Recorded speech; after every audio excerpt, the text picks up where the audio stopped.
প্ৰকৃতাৰ্থত কি হৈছে উজনিত ইটোৰ পাছত সিটোকৈ সংঘটিত মৰেল পুলিচিঙৰ ঘটনা সাধাৰণ লোকটো বাদেই এইবাৰ হাৰি নগল আৰক্ষী বিষয়া গুৰুলকৈ পঢ়াৰ আৰক্ষী বিষয়াক কোবাই ভাঙিলে আৰক্ষী বিষয়াৰ কামিহাৰ সৰুপথাৰ গেলাবিলৰ কাণ্ডৰ চাঞ্চল্য মাৰ নৌজাওঁতেই পুনৰ আন এক মৰেল পুলিচিঙৰ ঘটনাই জোকাৰি গৈছে ৰাজ্য এইবাৰ স্থান ডিব্ৰুগড় আজিৰ পৰা কিছুদিন পূৰ্বে সৰুপথাৰ গেলাবিলত দুজন কিশোৰক ছাগলী চোৰৰ অভিযোগত গুৰুলকৈ প্ৰহাৰ কৰিছিল এছাম উন্মুক্ত লোকে সেই ঘটনা সামাজিক মাধ্যমত ভাইৰেল হৈ পৰাৰ পাছতেই বৰপথাৰ আৰক্ষীয়ে তাৎক্ষণিক ব্যৱস্থা গ্ৰহণ কৰি গ্ৰেপ্তাৰ কৰিছিল ঘটনাৰ মূল মাষ্টাৰমাইণ্ড ৰাজু চেয়ক বৰ্তমানে অব্যাহত আছে সেই ঘটনাৰ তদন্ত তাৰ মাজতে অন্য এক ভয়ংকৰ মৰেল পুলিচিঙৰ ঘটনা গৰু চোৰক আটক কৰিবলৈ গৈ গণপ্ৰহাৰত গুৰুতৰভাৱে আহত আৰক্ষী ডিকম আৰক্ষী চকীৰ আইচি নৱজ্যোতি বৰাসহ 5জনকৈ আৰক্ষী আহত উল্লেখ যে ডিকমৰ কদমনিত দুটা গৰুসহ 2জনকৈ গৰু চোৰক স্থানীয় ৰাইজে আবদ্ধ কৰি ৰাখে গোপন সূত্ৰৰ পম খেদি ডিকম আৰক্ষী চকীৰ ভাৰপ্ৰাপ্ত আৰক্ষী বিষয়া নৱজ্যোতি বৰা ঘটনাস্থলীত উপস্থিত হৈ গৈ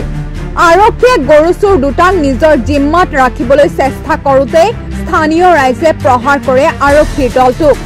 আঘাতপ্ৰাপ্ত 5জনকৈ আৰক্ষী জোৱানক ডিব্ৰুগড়স্থিত AMCHলৈ প্ৰেৰণ কৰে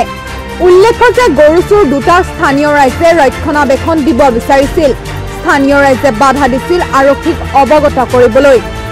আৰক্ষীক আক্ৰমণ কৰা ঘটনাৰ পাছতেই সমগ্ৰ জিলাখনতে তীব্ৰ প্ৰতিক্ৰিয়াৰ সৃষ্টি হৈছে আৰু তাৰ পাছতে আৰক্ষীক প্ৰহাৰ কৰা ঘটনাৰ লগত জড়িত 3জন ব্যক্তিক আটক কৰিছে আৰক্ষীক প্ৰহাৰ কৰা মূল মাষ্টাৰ সহ 2জনক আটক কৰি মাৰাথন জেৰা অব্যাহত ৰাখিছে এতিয়া আৰক্ষীয়ে সেই সকল লোকৰ ওপৰত কি ব্যৱস্থা গ্ৰহণ কৰে সেয়া হ'ব সময়ত লক্ষণীয় দুৰ্ভাগ্যজনক ঘটনা কাৰণ এই ডিকম অঞ্চলটো আমাৰ বিভিন্ন জাতি জনগোষ্ঠীৰ লগতে ধৰ্ম ভাষা বৰ্ণ নিৰ্বিশেষে আমি সদায় একত্ৰিত হৈ জীয়াই আছিলোঁ আৰু এই অঞ্চলত যিহেতু আপোনাৰ শুনিব পাইছোঁ যিহেতু আপোনাৰ এনেকুৱা ধৰণৰ ঘটনা হৈছে যে আৰক্ষী আজিৰ তাৰিখত তেখেতক আক্ৰমণ কৰিছে যিসকল দুৰ্বৃত্ত আক্ৰমণ কৰিছে তেখেতক এতিয়া পৰ্যন্ত ইতিমধ্যে আৰক্ষীয়ে কৰায়ত্ব কৰিছে আৰু আটাইতকৈ ডাঙৰ কথাটো হ'ল যে আমি এই অঞ্চলস্থ ব্যক্তি হিচাপে সাধাৰণ ৰাইজ হিচাপে আমাৰ মটক যুৱ ছাত্ৰ সন্মিলনৰ পৰা আমি এটা দাবী জনাইছোঁ যে এই অঞ্চলস্থ বহুতখিনি আপোনাৰ অসামাজিক যিহেতু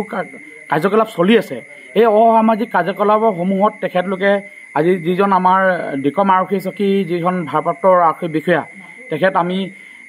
জানো যে তেখেত আমি সামাজিকভাৱে তেখেতৰো বহুত ধৰণৰ কামৰ লগত কৰ্মৰ লগত তেখেত কাৰ্যত সহযোগিতা আগবঢ়াই কিনে ৰাইজৰ লগত চলি আছিল আৰু তেনে ক্ষেত্ৰত আজিৰ তাৰিখত আৰক্ষীয়ে এনেকৈ ধৰণৰ আপোনাৰ আক্ৰমণত তেখেতৰ ইতিমধ্যে আমি ডক্টৰৰ পৰা জানিব পৰা মতে আপোনাৰ চিকিৎসকৰ পৰা জানিব পৰা মতে তেখেতৰ কামিহাৰ এডাল হাড় ভাঙিছে আৰু আজিৰ তাৰিখত আমি মানে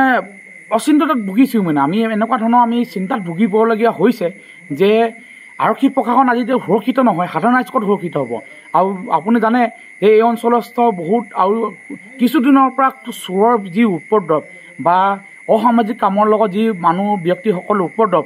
আৰু বহুত ধৰণৰ এনেকুৱা কাৰ্যকলাপ আছে যিসকল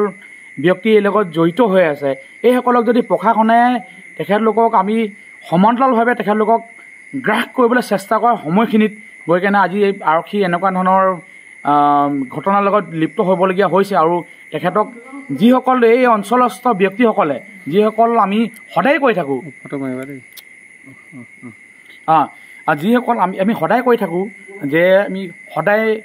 আমি অসমীয়া জাতিটো এটা একত্ৰিত হৈ জীয়াই আছোঁ প্ৰতিটো জাতি জনগোষ্ঠী আমি একত্ৰিত হৈ জীয়াই আছোঁ বিশেষকৈ এই ডিকম অঞ্চলত আজিলৈকে এনেকুৱা অপ্ৰীতিকৰ ঘটনা আজিলৈকে জড়িত হৈ থকা নাছিলে কোনো ধৰণৰ এনেকুৱা পৰিস্থিতি হোৱা নাছিল বাট এনেকুৱা ধৰণৰ ঘটনা আমাক আটাইতকৈ দুৰ্ভাগ্যজনকভাৱে আমাক মৰ্মাহত কৰিছে আৰু সাধাৰণ ৰাইজ হিচাপে আমি এটা কথা স্পষ্টভাৱে ক'ব পাৰোঁ যে অনাগত ভৱিষ্যত দিনৰ এনেকুৱা ধৰণৰ কোনো ঘটনাৰ লগত আমি যদি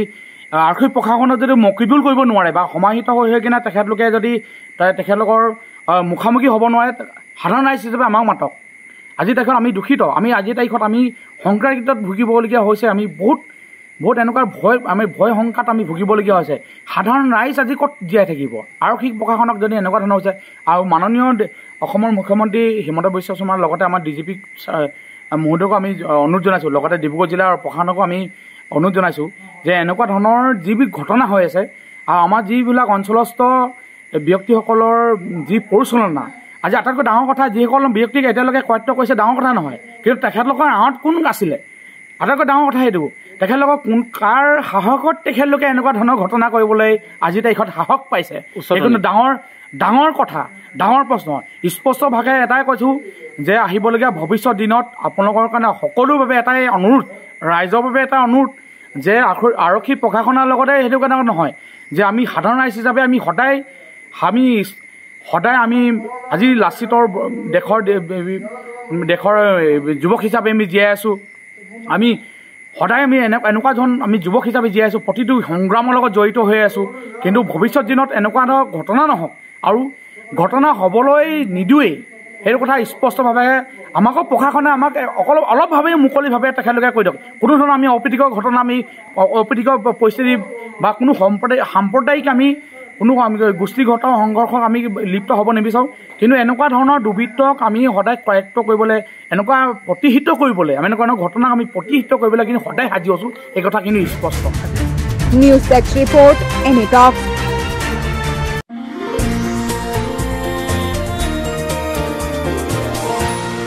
এনি টক্স, সতৰ বিপৰীতে ৰাইজৰ স্বাৰ্থ।